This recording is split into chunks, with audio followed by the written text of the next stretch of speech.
dying. Lung cancer. Siguro daw mga 2 buwan, magre-reunion na kami ng nanay ninyo. Ay, hindi pwede. Ayoko. Hindi. Hindi kayo nagbibiro ko lang dahil hindi kami pumunta sa birthday mo kapon. Ay, sorry. Sorry. Sus! Sanay na si Ninong dyan. Taon-taon na rin naman eh. Like, we need to get a second opinion. Kuha tayo ng magaling na doktor sa Manila. Huwag na. Para ano pa? Aksaya lang ang panahon niya. Aksaya ng pera. Tay, money is not an issue here. It will never be. What I'm trying to say is that let's just get a second opinion. Because for all we know, baka naman misdiagnosed ka lang. Eh kung tama, Then we'll do as the doctor says. Kung kailangan pa chemotherapy tayo, radiation, gawin natin lahat kahit ano basta gumaling ka lang. right. Ayoko ng chemo. Ayoko maglabas-masok sa ospital.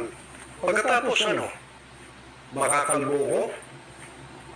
Turn off naman sa nanay niyo yun pag nagkita kami doon. Ay, seryoso na. Tiyak, seryoso ako. Gusto ko, guwapo pa rin ako hanggang doon sa kabila. Di ba, anak?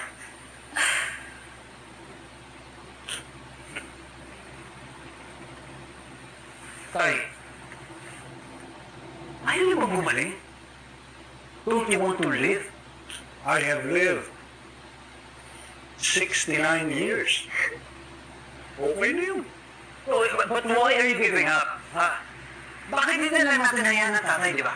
Anong hayaan natin siya mamatay kuya ganon? Hindi yun ang That's sinasabi ko. exactly what's gonna happen if we don't get him the proper treatment. Ang sinasabi ko, nasa tamang wisyo naman ng tatay, bakit di natin siya pagbigyan kung anong gusto niya? Oh, talaga. Testing. I got the test back, and they came back negative. Teka, sinasabi mo ba? Wala akong cancer? Wala. TB infection lang. Pero don't worry. Madali nang magamot kayo niyan. At hindi ito nakakahawa. I'm sorry, Manuel. I'm sorry sa kaba na ibinigay ko sa'yo. Pero at least hindi ba? 2 to 6 months na lang ang pinag-uusapan natin dati.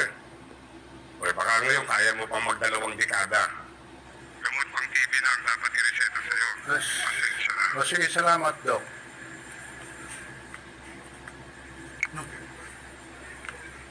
No.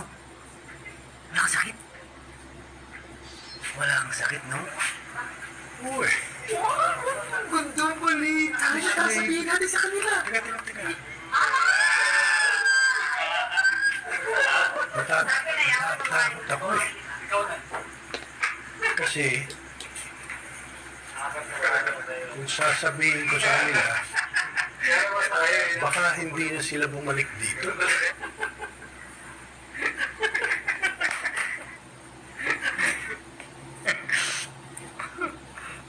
Tay! Tay, sino ang usap niyo? Si Doc, Oh, ano sabi? wala. Kumusta lang. Pinaalala lang yung gamot ko. Nainom niyo na ba yung mga gamot? Kasi kasalanan ko. Ako gumawa ng problema. Pasok mo sa lubang at malaglag ah. Ang dami kong pagkukulang sa kanila. Ikaw naman kasi, iniwan mo agad ako eh. Ang aga-aga eh. Tapos, hindi mo man lang ako tinuruan.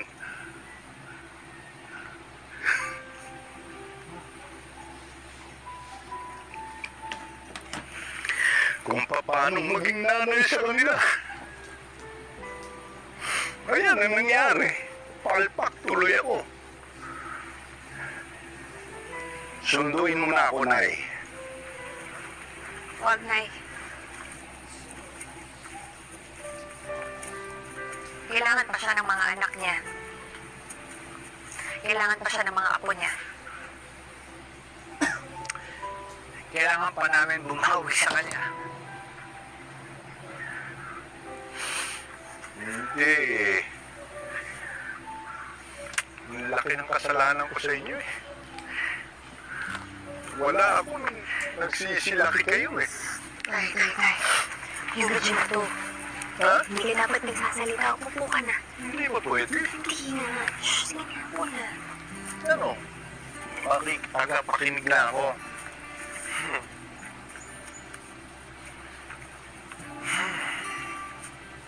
Tay,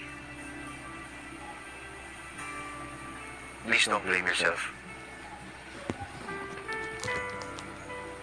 I know you did your best as a father.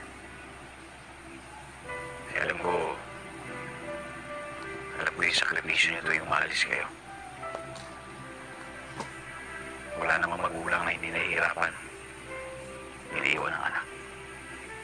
Kaya kung namiss namin kayo, alam kong mas namiss nyo kami.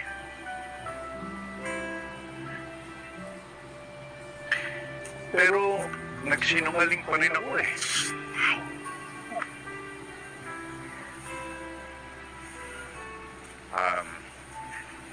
Tay, tungkol dun sa lie, I may not agree with it, or we may not agree with it, but I understand. I understand kung bakit yun nagawa yun. Frank, pasaway kasi kami. Sa good news yun tayo. Mas matagal ka namin makakasama. Mas makakabawi kami sa'yo. Lalo na ako. Mula nang mamatay ang nanay, nakalimutan ko na nahihirapan ka rin.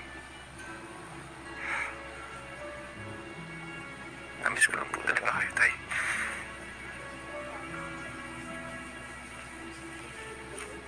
Imbes na lumapit ako sa inyo, tapos pinili ko lumayo. I'm sorry, Tay. Guilty lahat kami doon, Tay. Naging busy kasi kami sa pag-aayos ng sarili namin mga buhay.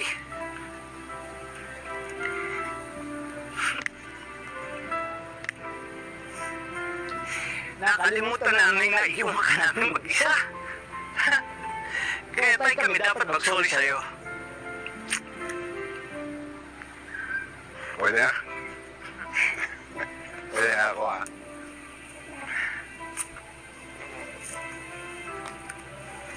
Sa lahat ng pagkakamali ko, kayo ang tamang nangyari sa buhay ko.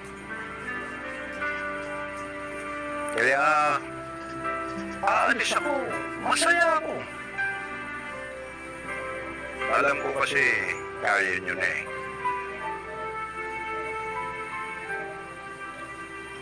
Nay, pwede na. Sunduin mo na ako talaga. Oh, Tay!